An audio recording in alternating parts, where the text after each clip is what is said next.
Si tu as déjà commencé un nouveau projet et que tu l'avais abandonné avant qu'il n'aboutisse, ce n'est pas parce que tu es un lâche ou quelqu'un d'anormal qui ne va jamais au bout des choses.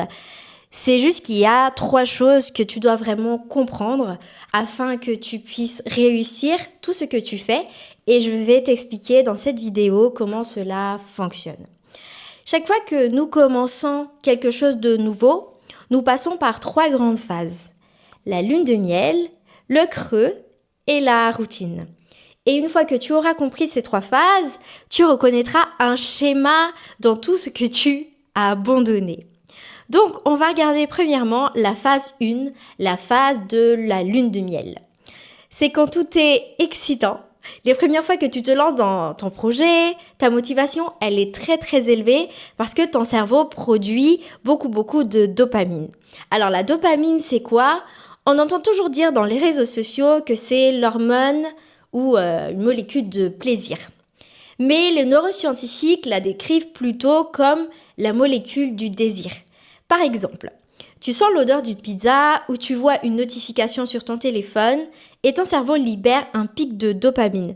Tu ressens alors une impulsion et une très forte envie d'agir. Par exemple, de commander une pizza ou de déverrouiller ton téléphone. Je ne sais pas si tu as déjà vécu ça. Donc, la dopamine est un moteur majeur de la motivation. Ton cerveau en libère le plus en réponse aux nouvelles activités que tu fais. Il te donne ainsi cette grosse dose d'enthousiasme pour t'inciter à explorer. Donc voilà. Et rentrons maintenant à la phase 2, le creux, que tu as pas vraiment apprécié. Donc voilà. Mais du coup, après quelques sessions, ton cerveau a entièrement cartographié l'expérience. Et une fois que l'activité devient moins nouvelle, ton cerveau libère moins de dopamine et tu te sens moins motivé. Ce qui nous fait entrer dans la phase de creux. C'est dans cette période que presque 99% des personnes abandonnent. Prenons par exemple le cas d'un couple. Quand la lune de miel est terminée, on a fini d'explorer un tout petit peu la personne, on arrive au moment où il faut parler des choses sérieuses, par exemple les tâches ménagères, la gestion de l'argent, les factures à payer, bref, les choses moins excitantes quoi. Nous ressentons alors une grande lassitude qui nous pousse à abandonner. Donc voilà, et donc rentrons à la phase numéro 3. Parce que si nous n'abandonnons pas et que nous surmontons cette période de creux, nous allons devenir bons dans ce que nous faisons.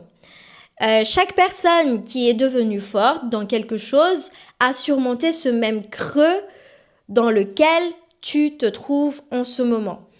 C'est le moment où tu n'as plus besoin de te forcer pour faire quelque chose, tu le fais et c'est tout. Tu poursuis tes objectifs. Et du coup, voilà, et c'est vraiment quelque chose qui devient automatique dans ta vie.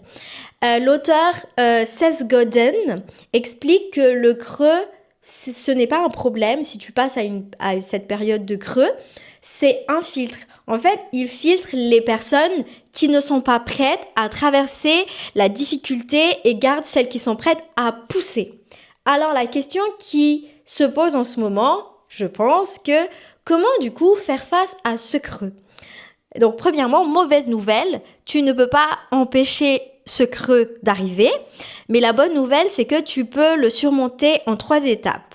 Donc voilà, étape 1, premièrement, il faut d'abord attendre que ce creux va arriver.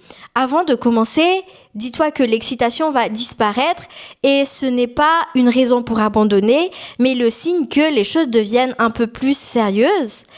Et étape 2, relance la dopamine, l'hormone du désir. Introduis des nouvelles choses dans la routine en ajoutant des variations, en changeant d'environnement ou en essayant une approche un peu plus différente. Et étape numéro 3, apprends à réguler ton énergie. Parce que par exemple, quand la dopamine monte, par exemple au début, et que tu es très productif, essaie de te discipliner, ne fais pas tout d'un coup parce que des fois on a envie de trop faire d'un coup, mais répartissez les tâches pour toujours avoir quelque chose à faire plus tard, surtout dans ce moment de creux.